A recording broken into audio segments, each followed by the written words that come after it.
Well, hello. Welcome back to the channel again. Been a couple weeks since I had time to put out a video. Sorry about that. It's been kind of crazy. A lot going on. Took a day off from work. Figured I'd come down to the Smokies, get out and try to take some images for everybody. And well, things aren't quite like I planned. As you can tell, I'm, wearing my rain jacket. It's raining. The park is closed completely as of right now because of high winds.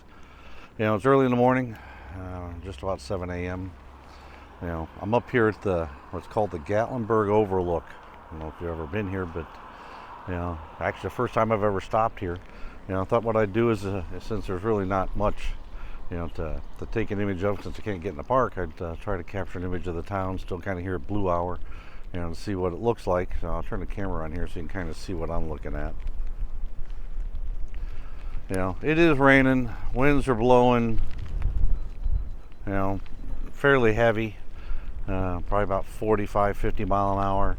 You can kind of see that in the movement of the trees and everything, which is creating one heck of an issue for the image I'm taking, because they're certainly all going to be blurry, because right now I'm running at about a 10-second shutter speed, because it's definitely, dark. That's the best way to say it. I guess it's basically dark. Let's see here. Yeah, I'm at 10 seconds. I'll drop it down here. Let's make it 8. Now we're still, again, shooting at f11. Trying to capture it. I'm not sure how this will look when it's all said and done, but why not? I'm going to take a couple here. Basically at long exposure, like you see at f11. Then I'm going to drop down to f2.8, see if I can't pull the shutter speed up and see if I can get rid of some of the motion blur caused by the wind. All right. For some reason, all of a sudden, now the back of my camera doesn't want to work, so I can't show you the back of my camera. Don't ask me why. All of a sudden, the screen doesn't want to work. There it goes. Now it's working. All right, so here. So you can kind of see, all right, where we're at. F11, 8 seconds. All right, 2-second shutter delay. You can see the lights and everything of the town down below, although looks like the Space Needle lights have now gone off, which, well, I missed that, but oh well. Things happen.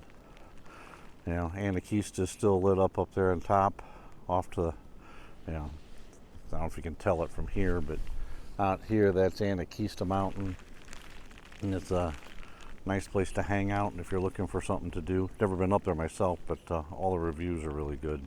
So now, what I'm going to do is I'm going to adjust.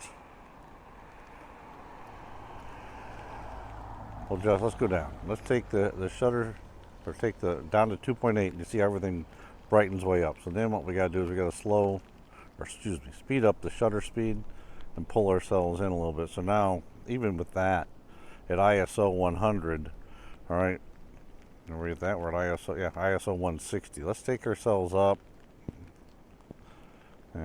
Let's go up to ISO 800. All right, now let's see if we can continue to speed up the shutter speed. See that? So now we're 1/15 of a second. We don't have a lot of depth of field, all right, but we certainly, have that. So now this is shot at 15 millimeter. Excuse me, that's about 24. Now we're going to zoom in here at a 35. Because we're using the 15 to 35 2.8. All right. Again, so now we're at 800 ISO f2.8. All right. And again, when you're doing this, look here on the back of your screen. Try to balance things out. If you want perfect exposure, straight up and down there, matching that up is perfect exposure. If not, go a little bit dark. That's typically what I will do, so that way I can bring it out a little bit different. Bring it out during post-processing. All right, so now let's go back to where we were. All right, so let's go back to 100 on the ISO. All right, now you see here, even at f2.8, I can't get a lot. All right, so now let's speed it up, or excuse me, change the f-stop here. Let's go back to f11. All right, so let's slow down some more. So now we're back at 10 seconds at 35 millimeter on the 15 to 35. All right, still a 10-second shutter speed. Right now the winds have kind of died down. All right, so kind of hard to tell, but that's kind of what you get. I'll have to do some post-processing, see if I can pull anything out. All right, so hopefully I can still get out maybe a little bit later today and take an image of something if they open the park back up. If not, not sure. I'll get back to you and we'll talk about how we're going to end this video. I was really hoping to do a little bit more. I'm going to be here tomorrow as well, so hopefully get out tomorrow and take some images. Hoping to head down to Cades Cove and find some wildlife and take a few other pictures while I'm out. So thanks for coming along. We'll see what happens here for the rest of the day.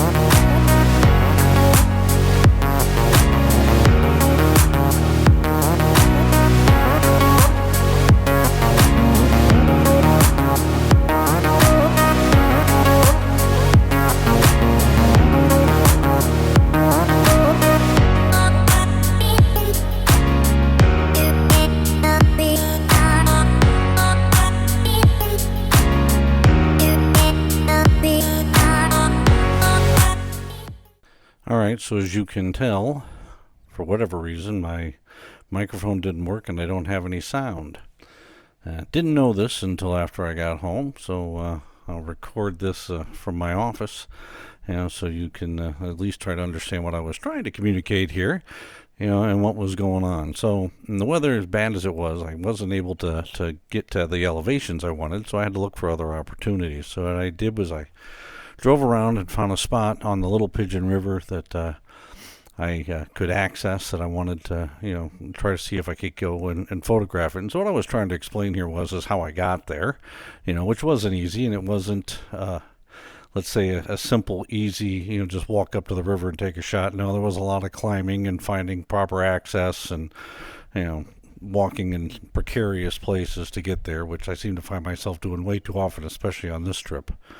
All right, so then as I got into position, got set up, I was explaining, using a circular polarizer, taking the image, doing both vertical and horizontal, different settings, different ways to capture the actual water moving itself. And what's really interesting in this image is the images here, when I post them, if you take a look, you'll notice the river's not really very high. Now it's pouring rain, especially in the upper elevations, and it is, winds at least at above me, let's say a few thousand feet above me, are raging at about 80 miles an hour. All right, hurricane force winds. But the Little Pigeon River hardly even looks like a river whatsoever. It looks like a creek. About an hour after I took these images, it was a raging torrent. It just, another thing to keep in mind when you're doing stuff like this. Know what the weather's like, know what's going on, and make sure you're prepared to react if, in this case, if the water were to start to try to come up very quickly. Luckily for me, it wasn't an issue, and I got a few images, and I was able to get out of the area I was in and make my way back. So what I'll do here is I will end this video. Remind you to like, comment, subscribe. Let you know that there's, I think, one more video to come from the series here down in the Smoky Mountains, and then my next set of videos are more than likely going to be at least one or two videos. I'm not sure how I'm going to do it yet, from my Christmas Viking River cruise, where I'm testing out my OM5, trying it for travel photography. So thanks for coming along. Till we see you again, stay safe.